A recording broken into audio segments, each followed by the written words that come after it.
All right, thought for today. Who is it that you want to be? Where do you want to be a year from now? What type of person do you want to be? Now, my challenge for you is from this point on, act like that person. Act like that person who is confident. Act like that person who may be fitter, making healthier choices.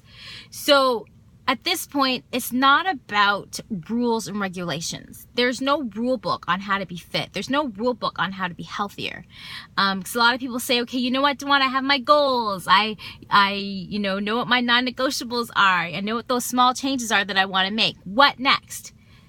What next? What next is you live out, you become that person. So when you go out, you make those healthy choices. You think, if I were fitter, or if I were whoever it is that you're trying to be, or whatever it is you're trying to achieve, if I was that right now, what choice would I make?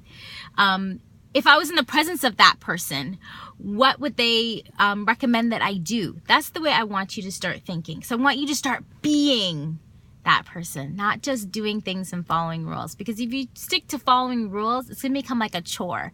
You know, it's going to seem like you're under some kind of law or some kind of regulation. And that's not what we want. We want it to become a lifestyle. We want you to make that life yours. So be who you want to be. Have a great day.